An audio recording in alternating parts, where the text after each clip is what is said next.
صفحہ نمبر 220 کی جاری ہے۔ پنجاب کونسل کی رپورٹ۔ پنجاب کی قانون ساز کونسل نے سائمن کمیشن کے ساتھ بیٹھ کر کام کرنے کے لیے 7 ممبروں کی کمیٹی کو منتخب کیا، اور میں صرف 2 مسلمان تھے۔ میاں فضل حسین نے کوشش کر کے 4 ممبروں کے دستخطوں سے کمیٹی کی رپورٹ مرتب کرائی۔ اس پر 2 ہندو اور 1 سکھ ممبر نے اختلافی نوٹ لکھا۔ کمیٹی کی یونینسٹ اکثریت کی رپورٹ قائد اعظم کی 14 نکات کا خلاصہ تھی۔ اس میں کہا گیا تھا کہ نمبر 1، صوبائی حکومت کے تمام اختیارات وزیروں کو منتقل کیے جائیں، گورنر محض آئینی سربراہ ہو۔ 2، مرکز فیڈرل طرز کا ہو، یعنی وفاقی طرز کا ہو، اس کا دائرہ عمل محدود ہو، بقیہ اختیارات صوبوں کو حاصل ہوں۔ مرکز کے پاس صرف 2 محکمے ہوں جو پورے ملک کی حفاظت اور استحکام سے تعلق رکھتے ہوں۔ 3، جداگانہ انتخاب کا طریقہ جاری رکھا جائے۔ 4، صوبہ سرحد اور بلوچستان کو پوری آئینی اصلاحات دی جائیں۔ 5، مسلمانوں کو مرکزی اسمبلی میں 1 تہائی نمائندگی دی جائے۔ 6، سندھ کو بمبئی سے الگ کر کے علیحدہ صوبہ بنایا جائے۔ اور 7، صوبائی قانون ساز کونسلوں میں ہر جگہ اقلیت کو زائد نمائندگی دی جائے، بشرط یہ کہ کوئی اقلیت یا مساوات میں تبدیل نہ ہو جائے۔ صفحہ نمبر 221۔ سائمن کمیشن کی رپورٹ۔ سائمن کمیشن کا پہلا دورہ مکمل کرنے کے بعد 31 مارچ 1938 کو واپس چلا گیا۔ وہ دوسری مرتبہ 11 اکتوبر 1928 کو آیا۔ اب حالات بدل چکے تھے۔ وہ 13 اپریل 1929 کو اپنا کام ختم کر کے انگلستان روانہ ہو گیا اور لندن پہنچ کر اپنی رپورٹ لکھنے میں مصروف ہو گیا۔ اپریل 1930 میں رپورٹ مکمل ہو گئی اور 30 جون 1930 کو شائع کر دی گئی۔ اس رپورٹ کے 2 حصے تھے۔ پہلے حصے میں برصغیر کے معاشی اور سیاسی حالات کا جائزہ پیش کیا گیا تھا۔ دوسرے حصے میں سفارشات تھیں۔ سائمن کمیشن نے مارچ 1930 میں اپنا دوسرا دورہ مکمل کرنے کے بعد اپنی رپورٹ مئی 1930 میں حکومت برطانیہ کو پیش کی۔ اس رپورٹ کے اہم نکات درج ذیل ہیں۔ نمبر 1، ہندوستان کے معاشی، سیاسی اور معاشرتی حالات کے پیش نظر حکومت ایک دستور تیار کرے گی۔ 2، وفاقی نظام حکومت کے قیام کی سفارش کی جاتی ہے۔ 3، صوبوں میں 1919 کے ایکٹ کے مطابق جو 2 عملی کا نظام شروع کیا گیا تھا اس کو ختم کر دیا جائے۔ 4، صوبوں کو داخلی خود مختاری دی جائے۔ 5، سندھ کو بمبئی سے الگ کر کے ایک مکمل صوبہ بنانے کی سفارش کی گئی۔ 6، صوبہ سرحد میں بھی وہی اصلاحات نافذ کی جائیں جو دوسرے صوبوں میں نافذ ہیں۔ 7، جداگانہ طریقہ انتخاب کو برقرار رکھنے کی سفارش کی گئی۔ 8، ہندو اکثریتی علاقوں میں مسلمانوں کی آبادی کے تناسب سے زیادہ نشستیں دینے کی سفارش کی گئی۔ 9، ملک میں بالغانہ حق رائے دہی کی بنیاد پر تمام انتخابات کروانے کی سفارش کی گئی۔ 10، صوبائی گورنروں کو اس بات کی ہدایت کی جائے کہ وہ وزیر اعلیٰ اور وزراء کی ہدایت کی پابندی کریں۔ 11، مسلمانوں کا مطالبہ ہے کہ پنجاب اور بنگال میں انہیں آبادی کے تناسب کے مطابق نشستیں دی جائیں، لیکن کمیشن اس مطالبہ کو منظور کرنے کی سفارش نہیں کرتا۔ 12، مسلمانوں کو مرکزی اسمبلی میں 1 تہائی نشستوں کا مطالبہ کر رہے تھے۔ اس مسلم مطالبہ کو منظور کر لیا جائے اور ہر صوبے کے 3 نمائندے کو کونسل آف اسٹیٹ کے لیے لیے جائیں۔ صفحہ نمبر 222۔ 13، صوبائی وزارتوں میں اقلیتوں کو بھی شامل کرنے کی سفارش کی گئی۔ صفحہ نمبر 222 ہی جاری ہے۔ 14، برما کو ہندوستان سے فوری طور پر الگ کر دیا جائے۔ مسلمانوں نے اس رپورٹ پر ملے جلے جذبات کا اظہار کیا۔ وفاقی طرز حکومت کی تجویز پر عام اطمینان کا احساس پایا جاتا تھا، لیکن ان کو اس بات سے مایوسی ہوئی کہ کمیشن نے مرکز میں مسلمانوں کی نمائندگی کے تناسب سندھ کی بمبئی سے علیحدگی اور صوبہ سرحد اصلاحات کی حمایت نہیں کی۔ علامہ محمد اقبال بھی سائمن کمیشن کی سفارشات سے مطمئن نہ تھے۔ انہوں نے اس کا ذکر خطبہ الہ آباد میں کیا۔ جب سائمن کمیشن رپورٹ پیش کی گئی اس وقت برطانیہ میں لیبر پارٹی برسر اقتدار آ چکی تھی، لہٰذا اس پارٹی نے سائمن کمیشن کو زیادہ اہمیت نہ دی۔ وہ دستوری مسائل کا حل خود تلاش کرنا چاہتی تھی، اس لیے اس پارٹی نے 1930 میں گول میز کانفرنس طلب کر لی۔ اس طرح سائمن کمیشن رپورٹ میں پس منظر میں چلی گئی۔ نہرو رپورٹ۔ سائمن کمیشن کی ناکامی سے برطانوی حکومت کو بہت زیادہ مایوسی ہوئی۔ حکومت نے اس کمیشن کا تقرر سیاسی جماعتوں کے مطالبے کے پیش نظر کیا تھا۔ لارڈ برکن ہیڈ ہندوستانیوں سے پہلے ہی نا امید تھا، لیکن جب کمیشن کا باقاعد کیا گیا تو وہ بالکل مایوس ہو گیا۔ لارڈ برکن ہندو مسلم اتحاد اور باہمی افہام و تفہیم سے نا امید ہو گیا تھا، چنانچہ اس نے برصغیر کی سیاسی جماعتوں کو چیلنج کیا کہ بجائے اس کے کہ وہ حکومت کے خلاف تنقیدی رویہ اپنائیں، وہ خود کوئی متحدہ دستور کی اسکیم تیار کر کے پیش کر دیں۔ اس نے اس لیے ایسا کیا کہ لارڈ برکن کو اس بات کا یقین ہو گیا تھا کہ ہندوستان میں رہنے والی قومیں ایک دوسرے سے تعاون پر آمادہ نہیں ہوں گی، کیونکہ ان کے درمیان باہمی اتفاق نہیں ہو سکتا، اس لیے مشترکہ دستور بنانا ممکن نہیں تھا۔ اس لیے وزیر امور ہند نے چیلنج کیا کہ ہندوستانی سیاسی رہنما خود ہی کوئی دستور بنا دیں، اور یہ بھی وعدہ کیا گیا کہ اس متفقہ دستور پر پوری طرح عمل ہوگا۔ برصغیر کے لیڈروں بالخصوص ہندوؤں نے اس چیلنج کو خوب اچھالا اور مسلمانوں کو غیرت دلائی کہ وہ اپنے تمام مقاصد اور مفاد کو چھوڑ کر اس چیلنج کا جواب دینے میں ہندوؤں کے ساتھ شریک ہو جائیں۔ دسمبر 1927 میں کانگریس کے سالانہ اجلاس میں یہ طے کیا گیا کہ آزادی کا دستور مرتب کیا جائے، جسے سوراج دستور کا نام دیا گیا، کہ کانگریس کی مجلس عامہ کو اس سلسلے میں دوسری سیاسی جماعتوں سے بات چیت کرنے کی اجازت بھی دی گئی تاکہ تمام جماعتوں کے اشتراک سے ایک دستور تیار ہو جائے۔ صفحہ نمبر 223، آل پارٹیز کانگریس نے لارڈ برکن کے اس چیلنج کو قبول کر لیا۔ ہندو تو ایسے موقع کی تلاش میں تھے کہ انہیں اپنی پسند کا دستور بنانے دیا جائے، اور انہیں اس بات کا بھی یقین تھا کہ ان کی تعداد بہت زیادہ ہے، اس لیے وہ انگریز حکومت سے اپنی بات منوا لیں گے۔ چنانچہ ہندوؤں نے کانگریس کو مرکزی پلیٹ فارم بنایا اور تمام سیاسی جماعتوں کا مشترکہ اجلاس بلایا۔ آل پارٹیز کا پہلا اجلاس 12 فروری 1928 کو دہلی میں منعقد ہوا۔ اس مسلم لیگ یعنی بمبئی اور کانگریس سمیت تقریباً 70 تنظیموں کے نمائندوں نے شرکت کی۔ اس میں مسلم لیگ بمبئی اور کانگریس سمیت تقریباً 70 تنظیموں کے نمائندوں نے شرکت کی۔ کل جماعت کانفرنس نے مخلوط انتخاب کی شدید مخالفت کی تھی، تاہم بمبئی لیگ کے رہنماؤں قائد اعظم اور مولانا محمد علی جوہر نے اس کانفرنس میں بالکل مکمل تعاون کیا اور مخلوط انتخاب کو بھی قبول کرنے پر آمادگی ظاہر کی۔ آل پارٹیز کانفرنس کے اجلاس تسلسل سے ہوتے رہے۔ وہ 2 ماہ کے عرصہ میں کانفرنس کے تقریباً 25 اجلاس ہوئے، جس میں اہم امور کو زیر بحث لایا گیا۔ قائد اعظم نے تجاویز دہلی کانفرنس میں پیش کی اور کہا کہ اگر ان کو منظور کر لیا جائے تو پھر مسلم لیگ کانگریس سمیت تمام جماعتوں سے تعاون کرنے پر تیار ہے۔ تجاویز دہلی کو پنڈت موتی لال نہرو، مسز سروجنی نائیڈو، سرسری نواس نے قبول کر لیا، لیکن گاندھی نے ان تجاویز کی مخالفت کی۔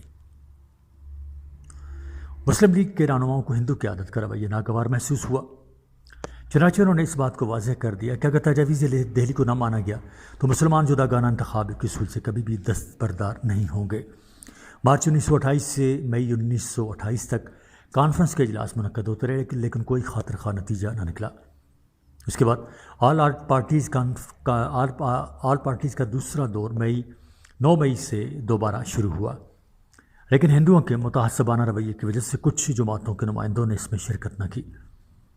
اس کے عام شرکاء گاندھی، مولانا محمد علی جوہر، ڈاکٹر انصاری، موتی لال نہرو تھے۔ اجلاس میں کمیٹیوں نے رپورٹ پیش کرنی تھی، لیکن انہوں نے کوئی کام نہ کیا۔ کچھ رہنماؤں نے مشورہ دیا کہ اس کانفرنس کو سرے سے ختم کر دیا جائے، لیکن لارڈ برکن کے چیلنج کی وجہ سے ایسا نہ کیا گیا، بلکہ آئینی مسودہ تیار کرنے کے لیے کمیٹی بنائی گئی۔ پنڈت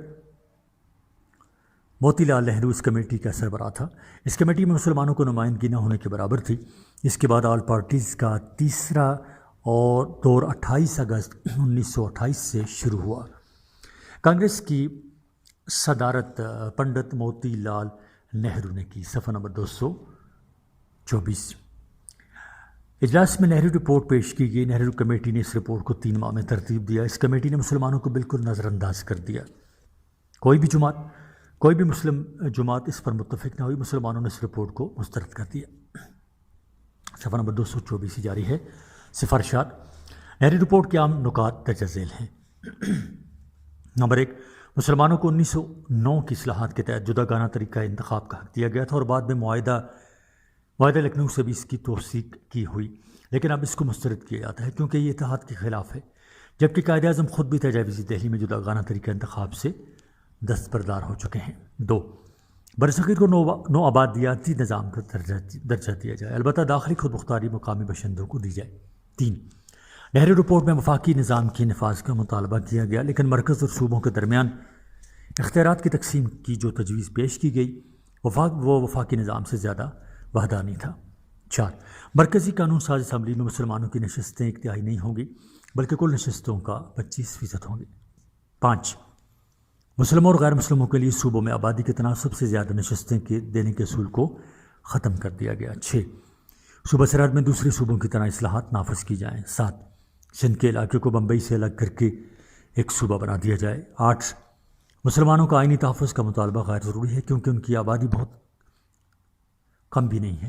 آئینی تحفظ صرف ان اقلیتوں کو ملنا چاہیے جس صوبے میں ان کی آبادی 10% سے کم ہو۔ 9 کہا گیا کہ اس رپورٹ پر عمل درآمد 31 دسمبر 1929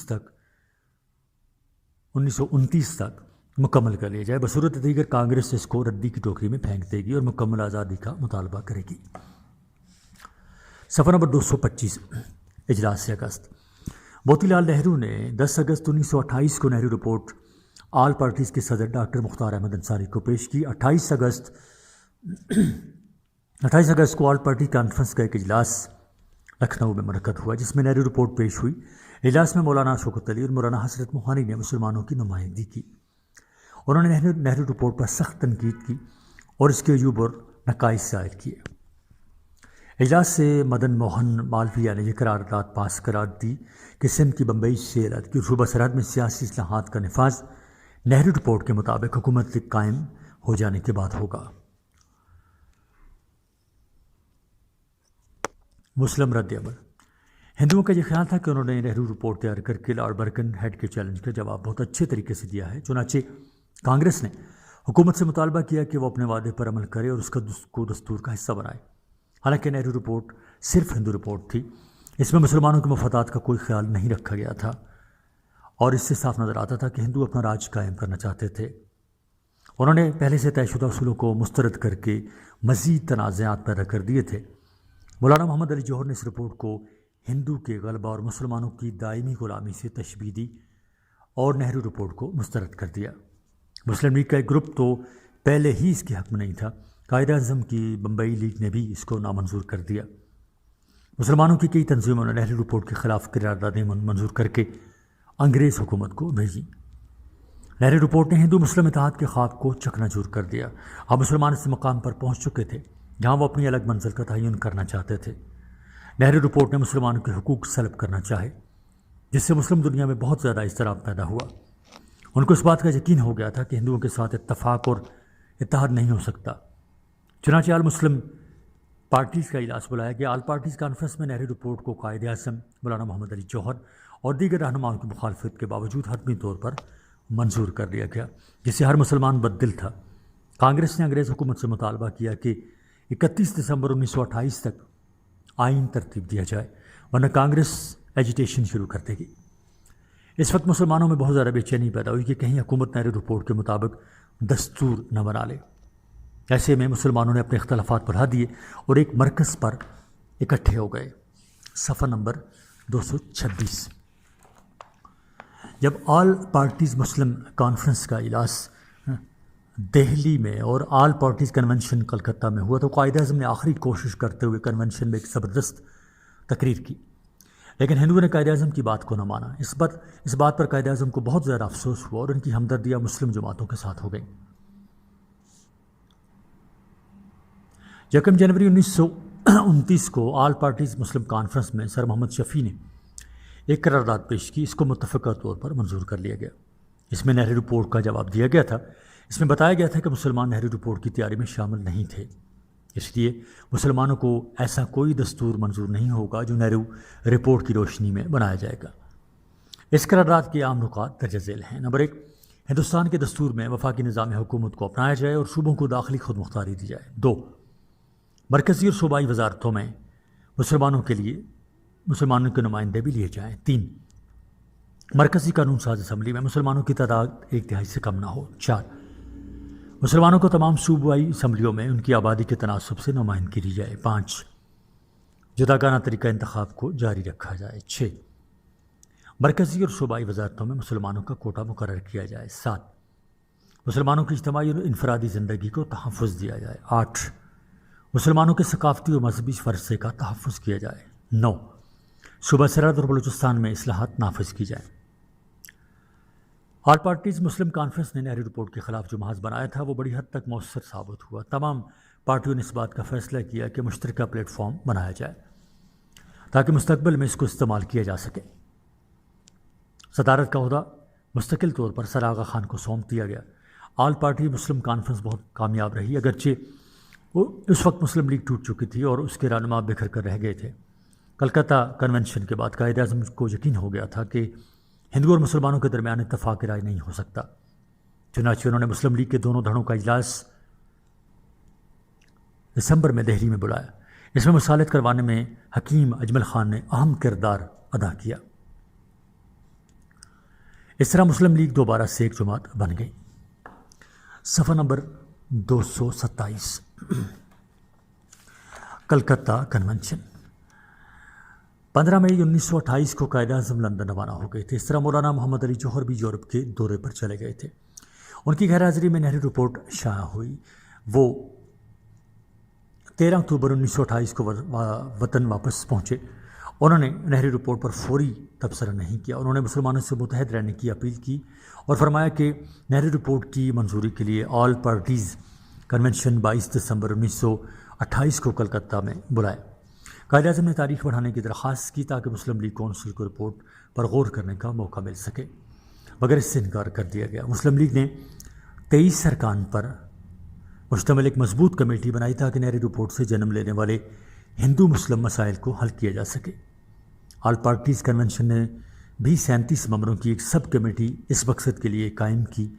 خلافت کمیٹی کے بھی 45 ممبر تھے۔ بات چیت ہوئی مگر نتیجہ کچھ نہ نکلا۔ اس پر قائد اعظم نے 28 دسمبر کو کنونشن کے عام اجلاس میں 4 ترامیم پیش کیں اور کہا کہ اگر ان کو مان لیا جائے تو مسلمان نہرو رپورٹ کو قبول کر لیں گے۔ ترامیم یہ تھی: ڈاکٹر امبید کر کے الفاظ میں ان ترامیم سے ظاہر ہوتا ہے کہ ہندو اور مسلمانوں کے درمیان اختلاف زیادہ نہ تھا، ہم اس اختلاف کو دور کرنے کی خواہش بھی موجود نہ تھی۔ قائد اعظم نے ان کے حق میں بڑی مدلل اور مؤثر تقریر کی جس کی تائید مولانا محمد علی جوہر نے کی۔ سر تیج بہادر نے قائد اعظم کی خواہش پوری کرنے کی رائے دی مگر ساتھ ہی ان کو ایک بگڑا ہوا بچہ کہا۔ ہندو مہاسبھا کے نمائندے جے کار نے کہا کہ جناح ایک ضدی بچے کے مانند ہیں جن کا دماغ کانگریس کے لاڈو پیار نے خراب کر دیا ہے اور یہ وہ کس کی نمائندگی کر رہے ہیں۔ ترمیم ایک ایک کر کے مسترد کر دی گئیں۔ ایک اور سوال پر مولانا محمد علی پر آوازیں کسے گئے اور مولانا واک آؤٹ کر گئے اور پھر کنونشن میں واپس آ گئے اور نہ کانگریس میں ہندو سبھا نے دھاندلی سے اس رپورٹ کو منظور کرا لیا اور دنیا کو یہ تاثر دینے کی کوشش کی کہ وہ عوام کا متفقہ فیصلہ ہے۔ اس طرح کانگریس نے غرور و تکبر سے اخوت کی ان تجاویز کو ٹھکرا دیا جو قائد اعظم نے خلوص نیت سے پیش کی تھیں۔ نہری رپورٹ کی حقیقت: کلکتہ کنونشن میں جہاں مسلمانوں کی مخالفت کے باوجود نہری رپورٹ ایک مسلمان کی صدارت منظور کی گئی، مسلم دشمن ماحول چھایا ہوا تھا۔ وہاں کانگریس کے ایک سابق صدر مولانا محمد علی جوہر کو سب سے بڑا غنڈہ کہا گیا۔ رپورٹ میں میثاق لکھنؤ اور دہلی مسلم تجویز کو اس کانگریس نے مسترد کر دیا جو ان کو مان چکی تھی۔ صفحہ نمبر 228 ہندو چاہتے تھے کہ مسلمان انگریز آقاؤں کو ہندو آقاؤں سے بدل دیں۔ وہ لسانی بنیادوں پر مسلمان صوبوں کو اس طرح تقسیم کر دینا چاہتے تھے کہ برصغیر میں کوئی مسلم اکثریتی صوبہ باقی نہ رہے۔ انہوں نے پنجاب اور بنگال میں مسلمانوں کو اکثریت دینے سے انکار کیا۔ انہوں نے سندھ کی بمبئی سے علیحدگی اور سرحد اور بلوچستان کے صوبوں میں سیاسی اصلاحات کے نفاذ کی مطالبہ خوش دلی سے تسلیم نہ کیا۔ مدن موہن مالویہ نے صوبہ سرحد کی 7% ہندو آبادی کے لیے 50% نمائندگی کی تجویز پیش کی۔ نیز یہ رپورٹ صرف 1 سال بعد خود کانگریس نے دریائے راوی میں بہا دی۔ تاہم اس رپورٹ نے ایک عرصہ تک ہندو اور مسلمان قوم کے درمیان خانہ جنگی جیسے حالات قائم رکھے۔ برطانیہ کے سیاسی حلقوں میں بھی نہرو رپورٹ کی پذیرائی نہ ہوئی۔ لندن ٹائمز نے لوگوں کے ساتھ اتفاق رائے کیا جو نہرو رپورٹ کو ہندو راج کے قیام کی اسکیم سمجھتے تھے۔ برطانوی اخبارات نے برطانوی رائے عامہ کو سمجھایا کہ نہرو رپورٹ یک طرفہ اور اس میں صرف ہندو مفاد ان کو پیش نظر رکھا گیا۔ صفحہ نمبر 228 اثرات: نہرو رپورٹ سو وزیر ہند کے چیلنج کا جواب دینا تھا اور ایک متفقہ دستور تیاری کرنا تھا، مگر وہ ان دونوں مقاصد کو حاصل کرنے میں ناکام رہی۔ اس نے ہندو مسلم اختلافات میں اضافہ کیا۔ اس پر بحث کا نتیجہ یہ نکلا کہ دونوں قوموں کے درمیان پرانے اختلافات دوبارہ شدت سے ابھر آئے۔ لندن ٹائمز نے اس پر تبصرہ کرتے ہوئے ان لوگوں کے ساتھ اتفاق کیا جو اس کو ہندو راج کا منصوبہ کہتے تھے۔ علامہ محمد اقبال نے فرمایا کہ ہندوستان کے پنڈتوں کو یہ منظور نہیں کہ مرکزی حکومت کے موجودہ اختیارات میں کمی کی جائے، وہ صرف یہ چاہتے ہیں کہ ان کو مرکزی اسمبلی کی مرضی پر چھوڑ دیا جائے جہاں ہندوؤں کی اکثریت ہے۔ سبھاس چندر بوس نے تسلیم کیا کہ مسلمانوں کی مخالفت نے نہرو رپورٹ کی اہمیت کو ختم کر کے رکھ دیا۔ ایک ہندو چمن لال کا خیال تھا کہ ہندو مسلم مسائل حل کرنے کا بہترین موقع ضائع کر دیا گیا۔ ڈاکٹر خورشید کمال عزیز کے مطابق تحریک خلافت کے ختم ہوتے ہی ہندو اور مسلمانوں کا مختصر ہنی مون ختم ہو گیا، مخالفت اور عناد کی شدت میں اضافہ ہو گیا اور ان دونوں کے اتحاد کے امکانات باقی نہ رہے۔ نہرو رپورٹ نے اس کشیدگی پر مہر لگا دی اور ہندوستان میں امن ہمیشہ کے لیے ختم ہو گیا۔ کلکتہ سے روانگی کے وقت قائد اعظم کی آنکھوں میں آنسو لا کر فرمایا کہ اب ہمارے اور ان کے راستے جدا جدا ہو گئے ہیں۔ اس سے ہندو مسلم اختلاف کے خاتمہ کی تمام امیدوں کا خاتمہ ہو گیا۔ اسی مقام سے مسلمانوں اور ہندوؤں کے درمیان وہ اختلاف پیدا ہوا کہ حصول آزادی تک قائم رہا۔ موتی لال نہرو کی خدمات کا صلہ کانگریس نے اس کو اپنا آئندہ سال کا صدر بنا کر ادا کر دیا۔ اس کے بعد صدارت اس کے بیٹے جواہر لال نہرو کو ملی۔ صفحہ نمبر 229 یعنی 229 229 آل پارٹیز مسلم کانفرنس۔ نہرو رپورٹ کا ایک فوری اور اہم فائدہ یہ ہوا کہ مسلمانوں میں باہمی اتحاد و یکجہتی پیدا کرنے کا احساس ابھرا اور اتحاد عمل کے حصول کی ایک مخلصانہ کوشش کی گئی تاکہ قوم اپنے دعوے کو اچھی طرح نبھا سکے۔ اس سلسلے میں میاں محمد شفیع نے ایک آل پارٹی مسلم کانفرنس 31 دسمبر 1928 کانفرنس کو دہلی میں بڑی شان و شوکت کے ساتھ منعقد کی۔ اس کے صدر آغا خان تھے۔ مسلم سیاسی رائے کے تمام مکاتب فکر نے شرکت کی۔ میاں محمد شفیع اور علامہ اقبال کے علاوہ علی برادران اور جمعیت العلماء ہند کے نمائندے موجود تھے، اگر نہیں تھے تو صرف قائد اعظم۔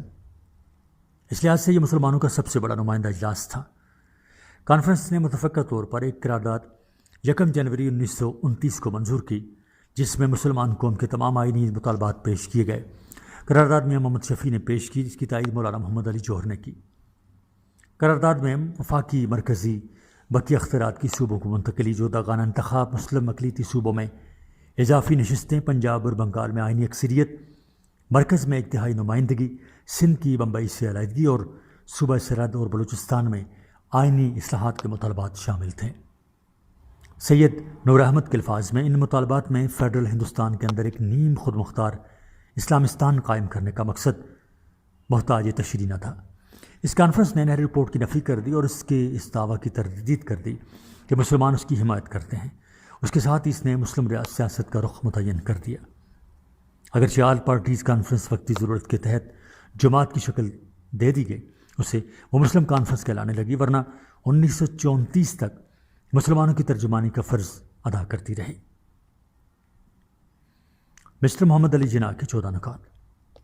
جناز 14 پوائنٹس۔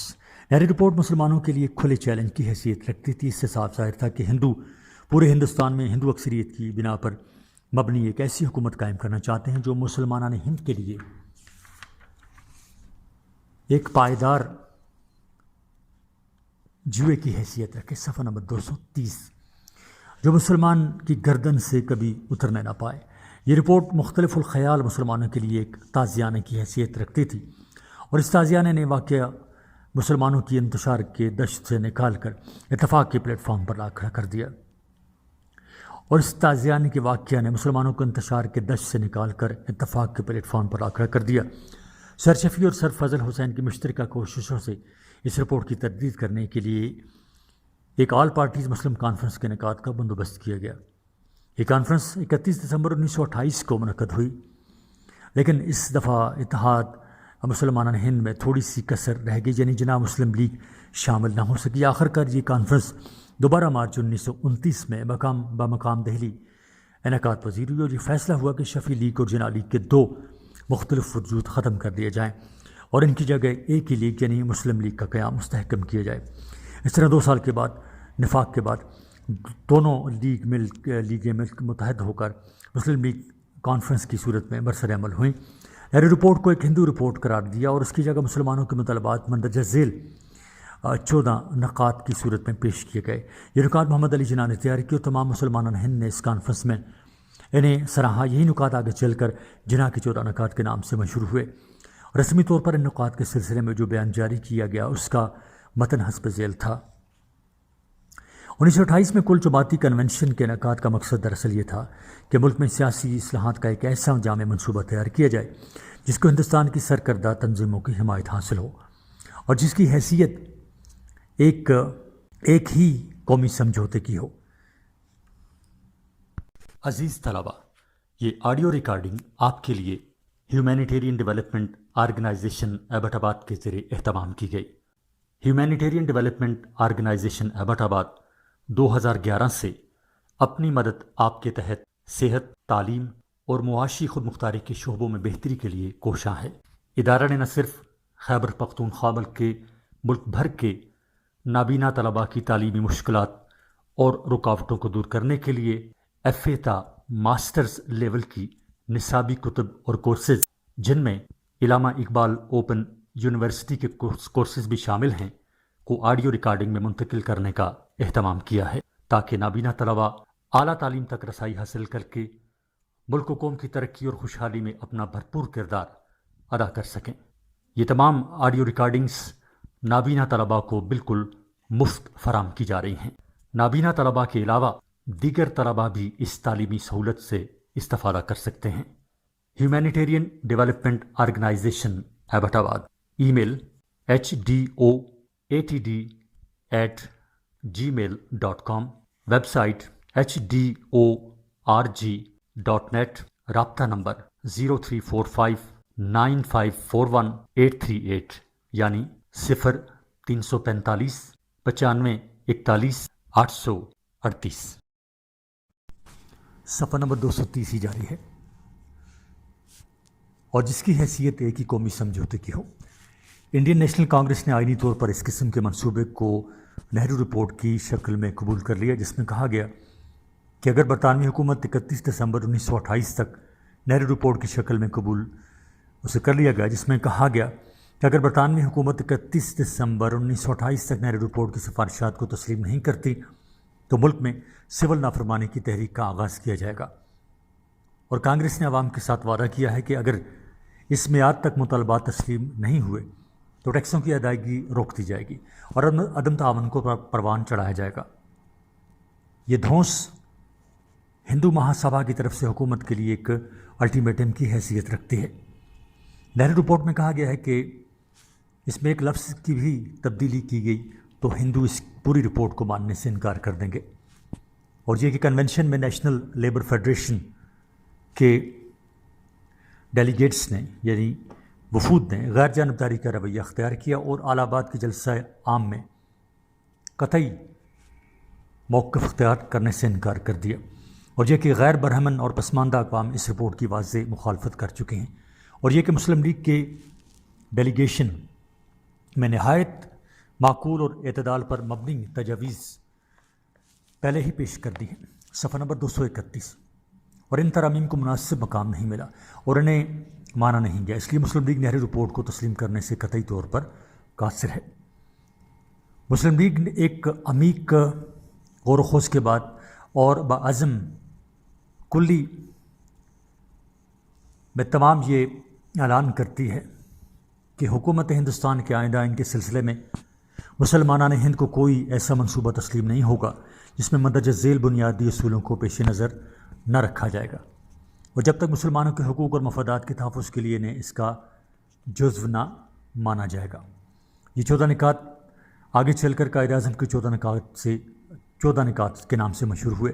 یہ نکات درج ذیل ہے۔ نمبر 1، برصغیر میں وفاقی نظام حکومت رائج کیا جائے، صوبوں کے اختیارات کو واضح کیا جائے اور دیگر اختیارات مرکز کی بجائے صوبوں کو دیے جائیں۔ 2، تمام صوبوں کو داخلی خود مختاری دی جائے اور ان کو مکمل آئینی تحفظ فراہم کیا جائے، تمام صوبوں کو یکساں اختیارات دیے جائیں۔ 3، مرکزی قانون ساز اسمبلی اور تمام صوبوں کی اسمبلیوں میں اقلیتوں کو مناسب نمائندگی دی جائے، ایسے اقدامات نہ کیے جائیں جس سے اکثریتی صوبے اقلیت میں بدل جائیں۔ مقامی اداروں میں بھی مسلمانوں کی متناسب نمائندگی کا اصول تسلیم کیا جائے۔ 4، مرکزی قانون ساز اسمبلی میں مسلمانوں کی تعداد 1/3 سے کم نہ ہو۔ 5، مرکزی اور صوبائی اسمبلیوں کے لیے جداگانہ انتخاب کا طریقہ اختیار کیا جائے، لیکن اگر کوئی فرقہ جداگانہ انتخاب کی بجائے مخلوط طریقہ اپنانا چاہتا ہے تو اس کی اجازت دی جائے۔ 6، صوبوں کو نئے سرے سے تشکیل دینے اور ان کی حدود طے کرنے کا فیصلہ کیا جائے تو اس بات کا خیال رکھا جائے کہ اکثریتی مسلم صوبہ اقلیت میں تبدیل نہ ہو۔ 7، برصغیر میں رہنے والے تمام فرقوں کو مکمل مذہبی آزادی فراہم کی جائے، ان کے مذہب کو تحفظ فراہم کیا جائے۔ 8، کسی بھی قانون ساز اسمبلی میں ایسا کوئی مسودہ قانون منظور نہ کیا جائے اگر اس فرقے کے 3/4 ارکان اس کے خلاف رائے دیں۔ 9، سندھ کا علاقہ جو صوبہ بمبئی میں شامل ہے اس کو بمبئی سے الگ کر دیا جائے۔ 10، دوسرے صوبوں میں جس طرح اصلاحات نافذ کی گئی ہیں ویسی ہی اصلاحات صوبہ سرحد اور بلوچستان میں نافذ کی جائیں۔ 11، برصغیر کے مسلمانوں کو ان کی آبادی، اہلیت اور اہمیت کے پیش نظر تمام سرکاری اداروں میں ملازمتیں دی جائیں۔ 12، مسلمانوں کی جداگانہ تہذیب اور ثقافت کو تحفظ فراہم کیا جائے، مسلمانوں کے تعلیمی اور خیراتی اداروں کی حفاظت کی جائے۔ 13، مسلمانوں کے لیے مرکزی اور صوبائی وزارتوں میں 1/3 نشستیں مخصوص کی جائیں۔ اور 14، اگر ان نکات کے مطابق دستور تیار کر لیا جائے تو اس میں ترمیم کا حق صرف مرکزی اسمبلی کو حاصل نہ ہو بلکہ ترمیمی مسودے کی منظوری صوبائی اسمبلیوں سے لی جائے۔ صفحہ نمبر 232، دہلی مسلم تجاویز یا دہلی مسلم پروپوزلز۔ 1924 سے 1926 مسلم لیگ نے مسلسل 3 سال اپنے سالانہ اجلاسوں میں ہندو مسلم تنازع کے حل کی اہمیت پر زور دیا، مگر کانگریس نے کوئی توجہ نہ دی۔ جداگانہ انتخاب ہندوؤں کے سیاسی مفادات کے خلاف تھا، اس لیے وہ اس کی مخالفت کرتے رہتے تھے۔ مرکزی اسمبلی کے بجٹ سیشن کے موقع پر پنڈت موتی لال نہرو نے قائد اعظم سے کہا کہ اگر مسلمان جداگانہ انتخاب کا حق چھوڑ دیں تو وہ ان کے بقیہ تمام مطالبات کانگریس سے منوا سکتے ہیں۔ قائد اعظم کا ذاتی خیال یہ تھا کہ مسلمانوں کی حفاظت اور ان کے اطمینان کا بندوبست اچھا جداگانہ انتخابات کے بغیر بھی ہو سکتا ہے۔ چنانچہ اس پیشکش کی اہمیت کا خیال رکھتے ہوئے انہوں نے 30 بڑے مسلمان لیڈروں کا ایک اجلاس دہلی میں بلایا۔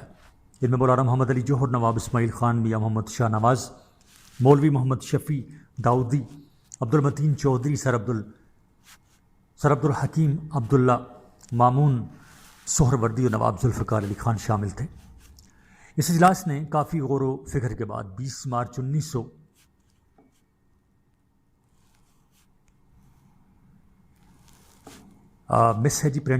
مس پرنٹ ہے، اس کو ہم فگر چھوڑ دیتے ہیں، مس پرنٹنگ ہے تاریخ کے اندر۔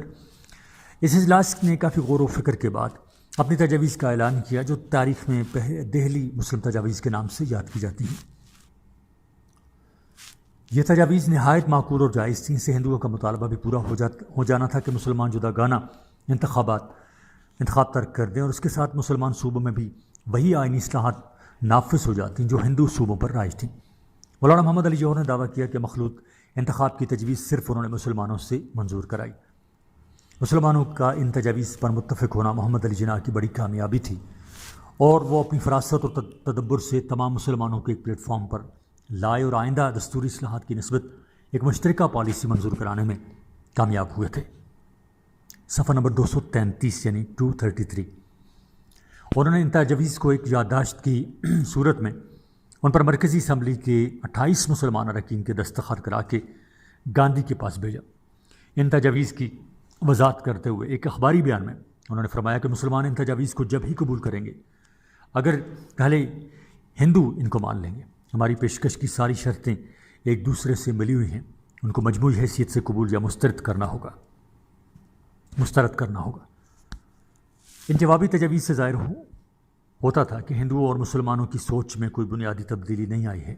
بہرحال کانگریسی لیڈروں نے تجاویز دہلی کو سراہا اور 15 مئی 1927 کو کانگریس کمیٹی نے ان کو مکمل طور پر مان لیا۔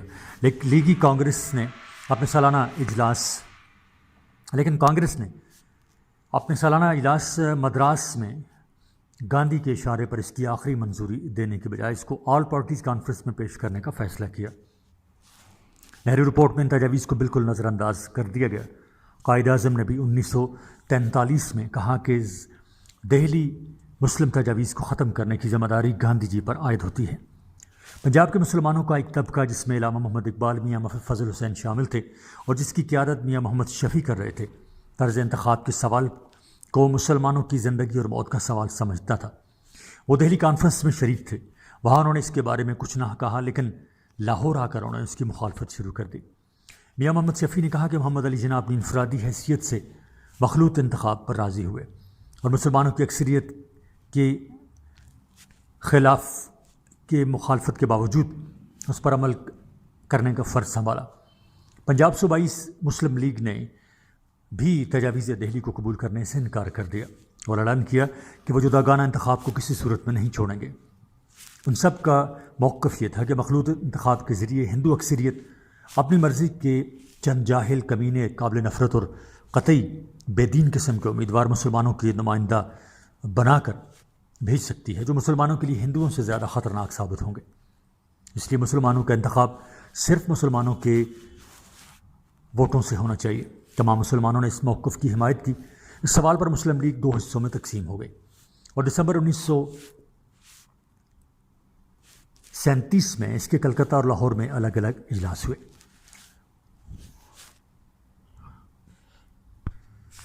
معاف کیجیے گا، اور دسمبر 1927 میں اس کے کلکتہ اور لاہور میں الگ الگ اجلاس ہوئے۔ ان میں سے ایک شفیع لیگ اور دوسری جناح لیگ، ان کو لاہور لیگ اور کلکتہ لیگ کے ناموں سے بھی پکارا گیا۔ ان مخالفتوں کے باوجود قائد اعظم نے ہندوؤں کو ایک بار پھر اتحاد کی دعوت دی، لیکن ان کی خواہش کو ٹھکرا دیا گیا۔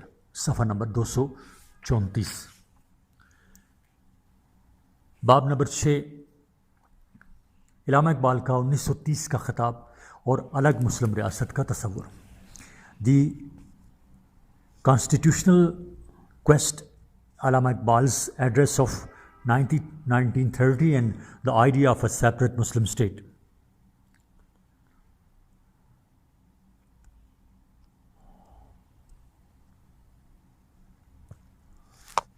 علامہ محمد اقبال، حالات زندگی۔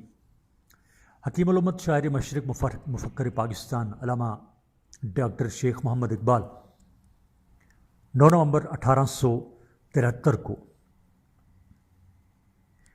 سیالکوٹ کے ایک دیندار کشمیری گھرانے میں پیدا ہوئے۔ یہ تاریخ غلط لکھی ہوئی جی ہاں، علامہ اقبال کی تاریخ پیدائش جو ہے وہ 9 نومبر 1877 ہے، نہ کہ 73۔ بل کتاب میں نے پہلے بھی عرض کیا تھا کہ بہت سی مس پرنٹنگ، بہت سی غلطیاں ہیں، سہو ہیں، اور ڈاکٹر شیخ محمد اقبال 9 نومبر 1877 کو سیالکوٹ کے ایک دیندار کشمیری گھرانے میں پیدا ہوئے۔ ان کے والد کا نام شیخ نور محمد، وفات 17 اگست 1930، اور والدہ کا نام امام بی بی، وفات 9 نومبر 1914۔ ان کے مسلمان جو جد امجد کا نام شیخ صالح تھا، جو نام کی طرح حقیقتاً صالح ہی تھے، وہ ذات کے کشمیری برہمن تھے۔ انہوں نے اسلام کی حقانیت سے متاثر ہو کر ہندو دھرم چھوڑا اور اسلام قبول کیا۔ گھر کے دینی ماحول نے علامہ اقبال کے کردار پر انمٹ نقوش چھوڑے۔ ابتدائی تعلیم مشن ہائی اسکول سیالکوٹ میں پائی، جہاں ان کو شمس العلماء مولوی میر حسین، جن کی وفات ہوئی تھی 1929 میں، جیسے دیندار اور عالم فاضل استاد کی رہنمائی کا شرف حاصل ہوا۔ صفحہ نمبر 235۔ 1895 میں انہوں نے گورنمنٹ کالج لاہور میں BA میں داخلہ لیا، جہاں وہ فلسفہ کے مشہور استاد اور علی گڑھ کالج کے ایک پروفیسر ٹامس آرنلڈ کے چہیتے شاگرد بن گئے۔ BA کا امتحان نمایاں حیثیت سے پاس کرنے پر ان کو 2 طلائی تمغے ملے۔ وظیفہ اس کے علاوہ تھا۔ 1899 میں انہوں نے فلسفہ میں MA کیا۔ اس کے بعد پہلے اور اورینٹل کالج لاہور اور بعد میں گورنمنٹ کالج لاہور پڑھانے لگے۔ علامہ اقبال اپنے استاد کا کس قدر احترام کرتے تھے، اس کا اندازہ اس بات سے بخوبی ہو جاتا ہے کہ انہیں تمام عمر اپنے استاد کے سامنے اپنا کلام سنانے کی جرت نہ ہوئی۔ پروفیسر آرنلڈ سے قلبی تعلق اس قدر تھا کہ جب پروفیسر آرنلڈ انگلستان جانے لگے تو انہوں نے نالائے فراق کے عنوان سے ایک الوداعی نظم لکھی، جس میں ان کے ساتھ اپنی دلی وابستگی کا اظہار کیا۔ قیام یورپ۔ علامہ محمد اقبال 1905 میں اعلیٰ تعلیم کے لیے انگلستان گئے اور ٹرینٹی کالج کیمبرج یونیورسٹی میں داخلہ لیا۔ وہاں انہوں نے اپنے پرانے اور شفیق استاد سر ٹامس آرنلڈ کے علاوہ پروفیسر براؤن اور پروفیسر نکلسن جیسے شعراء آفاق شخصیتوں سے تعلیم و تربیت حاصل کی۔ انہوں نے جرمنی کی میونخ یونیورسٹی سے پی ایچ ڈی اور کیمبرج یونیورسٹی سے بیرسٹری کی ڈگری حاصل کی۔ کیمبرج یونیورسٹی میں علامہ نے پروفیسر آرنلڈ کی جگہ طلباء کو عربی زبان اور ادب کا درس دیا۔ اسی زمانے میں سید امیر علی نے مسلم لیگ کی لندن برانچ قائم کی تھی۔ اس کی ورکنگ کمیٹی کے ایک رکن علامہ اقبال تھے۔ کیا میں یورپ کا علامہ اقبال کو سب سے بڑا فائدہ یہ حاصل ہوا کہ انہوں نے مغربی تہذیب و تمدن کے گھناؤنے پہلو اور وطنی قومیت کے مضر اثرات کا بھرپور مشاہدہ کیا، جس نے ان کی سوچ کا رخ بدل دیا۔ وہ 24 جولائی 1908 کو واپس لاہور پہنچے۔ شیخ محمد اکرام لکھتے ہیں کہ اسلام کی محبت اور مذہب سے وابستگی ان کو وراثت میں ملی، اور مغربی علوم اور مغربی فلسفہ کی تکمیل انہوں نے مغربی درس گاہوں میں اقبال کی دلچسپ شخصیت ان دونوں کا مجموعہ تھی۔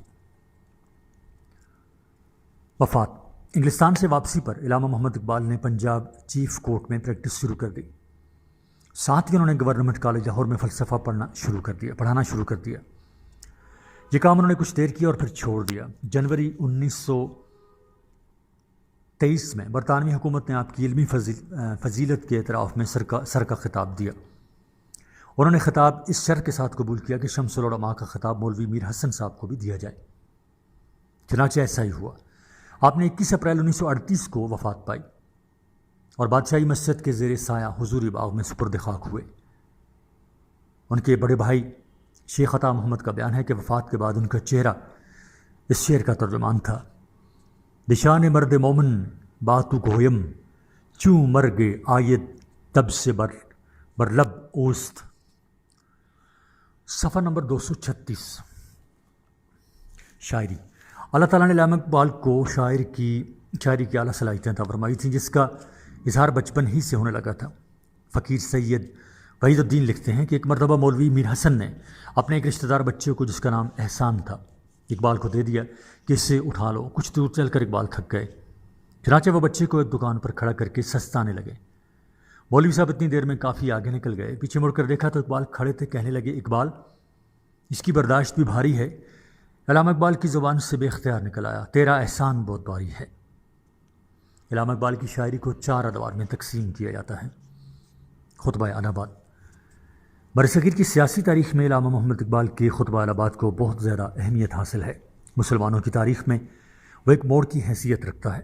مسلم لیگ کا 20واں سالانہ اجلاس صوبہ یو پی کے شہر الہ آباد میں منعقد ہوا، جس کی صدارت علامہ محمد اقبال نے کی۔ اس موقع پر انہوں نے 29 دسمبر 1930 کو جو صدارتی خطبہ دیا، وہ تاریخ میں خطبہ الہ آباد کے نام سے یاد کیا جاتا ہے۔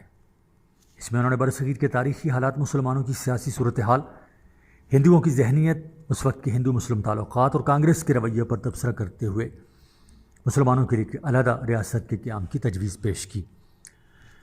اسی خطبہ کی بنا پر ان کو مصور پاکستان یا مفکر پاکستان کے نام سے یاد کیا جاتا ہے۔ سیاسی فضا۔ 1930 میں مسلمانوں کی سیاست جمود اور بے یقینی کا شکار تھی۔ ہندو مسلم مصالحت کی تمام کوششیں ناکام ہو چکی تھیں۔ نہرو رپورٹ نے مسلمانوں کو مایوس کیا تھا۔ آل پارٹیز مسلم کانفرنس کی قرارداد، قائد اعظم کے 14 نکات اور سائمن کمیشن کی رپورٹ فرقہ وارانہ مسئلہ کا حل ثابت نہ ہوئی۔ صفحہ نمبر 237۔ بعد میں خود کانگریس نے نہرو رپورٹ سے لا تعلقی اختیار کر لی اور 26 جنوری 1930 کو لاہور میں دریائے راوی کے کنارے اپنے اجلاس میں برصغیر کی مکمل آزادی کی قرارداد پاس کر دی۔ ہندو اور مسلمانوں کے درمیان اختلافات کی خلیج ناقابل عبور بن گئی تھی۔ ہندو اور مسلمانوں کے درمیان قدیم روایتی نیم فطری دشمنی، جو مذہبی تہواروں کے دنوں میں گلیوں میں لڑائی اور پتھر مارنے سے ظاہر ہوتی تھی، 1928 اور اس کے بعد کے زمانے میں ایک نیا نمونہ اور رنگ ڈھنگ اختیار کر گئی۔ یہ سیاسی مقاصد کے حصول کے لیے سوچے سمجھے اور منظم سیاسی اقدامات کا عمل تھا۔ اپنی نوعیت کے لحاظ سے زیادہ گہرا، زیادہ پائیدار اور اپنی غرض و غایت کے حوالے سے زیادہ وسیع تھا۔ نیز اس وقت لندن میں برصغیر کے سیاسی مسائل کی گپتی سلجھانے کے لیے لیڈروں کی پہلی گول میز کانفرنس جاری تھی۔ خطبہ الہ آباد کے اہم نکات۔ خطبہ الہ آباد کے چیدہ نکات درج ذیل ہیں۔ نمبر 1، ابتدائی کلمات۔ علامہ اقبال نے فرمایا کہ حاضرین، میں اپنے دل کی گہرائیوں سے آپ کا اس اعزاز کے لیے شکر گزار ہوں کہ آپ نے مجھے مسلم لیگ کے اجلاس کی صدارت کے لیے مدعو کر کے جو دیا ہے، اور وہ بھی ایسے وقت میں جو برصغیر کے مسلمانوں کے سیاسی افکار و سرگرمیوں کی تاریخ میں بڑا نازک اور اہم ہے۔ مجھے اس بارے میں کوئی شک نہیں ہے کہ اس عظیم اجتماع میں ایسے لوگ موجود ہیں جن کا سیاسی تجربہ میرے سے زیادہ وسیع ہے۔ حالات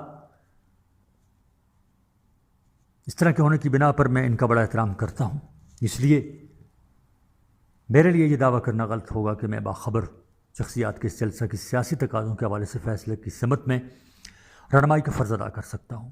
نمبر 2، ذاتی تعارف۔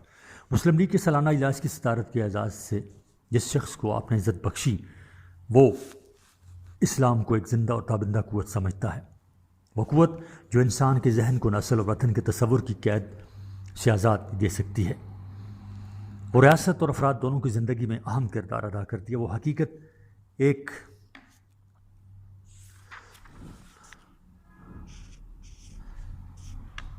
وہ ایک حقیقت اور ایک نظام ہے۔ صفحہ نمبر 238۔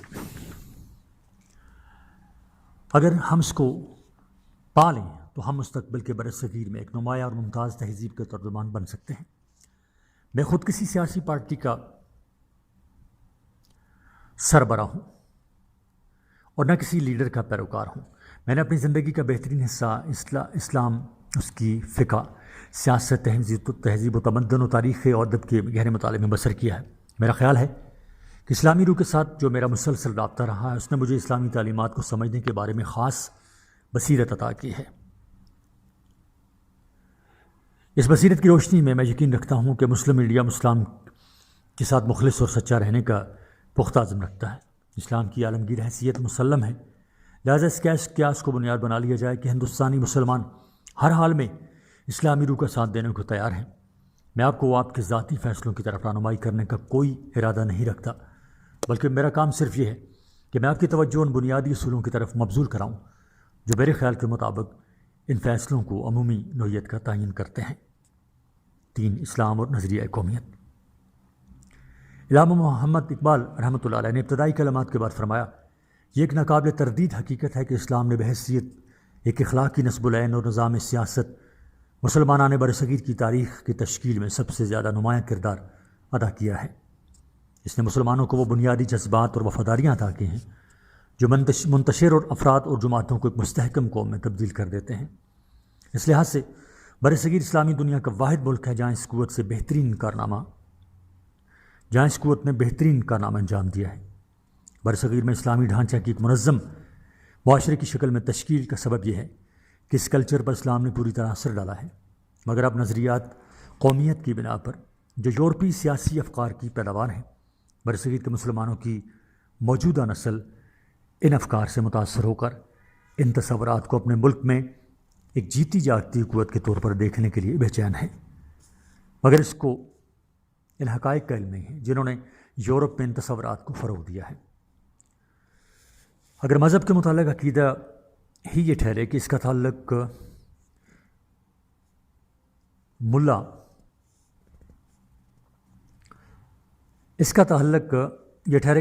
کاملاً اگلے جہاں سے ہے، تو مسیحیت کا جو حشر یورپ میں ہوا، اگر مذہب کے متعلق عقیدہ ہی یہ ٹھہرے کہ اس کا تعلق کاملاً یعنی مکمل طور پر اگلے جہاں سے ہے، تو مسیحیت کا جو حشر یورپ میں ہوا وہ بالکل لازمی تھا۔ حضرت مسیح کے عالمگیر اصول اخلاق کی جگہ قومیت کے نظریہ اخلاق و سیاست نے لے لی۔ اس تخریب و تعمیر اور رد و بدل کا نتیجہ یہ ہوا کہ یورپ یہ سمجھ بیٹھا کہ مذہب ہر فرد کا نجی معاملہ ہے اور انسان کی دنیاوی زندگی اس کا کوئی تعلق نہیں۔ صفحہ نمبر 239۔ لیکن اسلام وحدت اسلامی کو روح اور مادہ کو الگ تھلگ شعبوں میں تقسیم نہیں کرتا۔ صفحہ نمبر 239۔ اسلام میں خدا اور کائنات، رواج اور مادہ، مذہب اور سیاست میں ناخن اور گوشت کا بائی متعلق ہے۔ اس کے نزدیک انسان کسی ایسی ناپاک دنیا کا باشندہ نہیں ہے جسے کسی ایسی مقدس دنیا کے حصول کی خاطر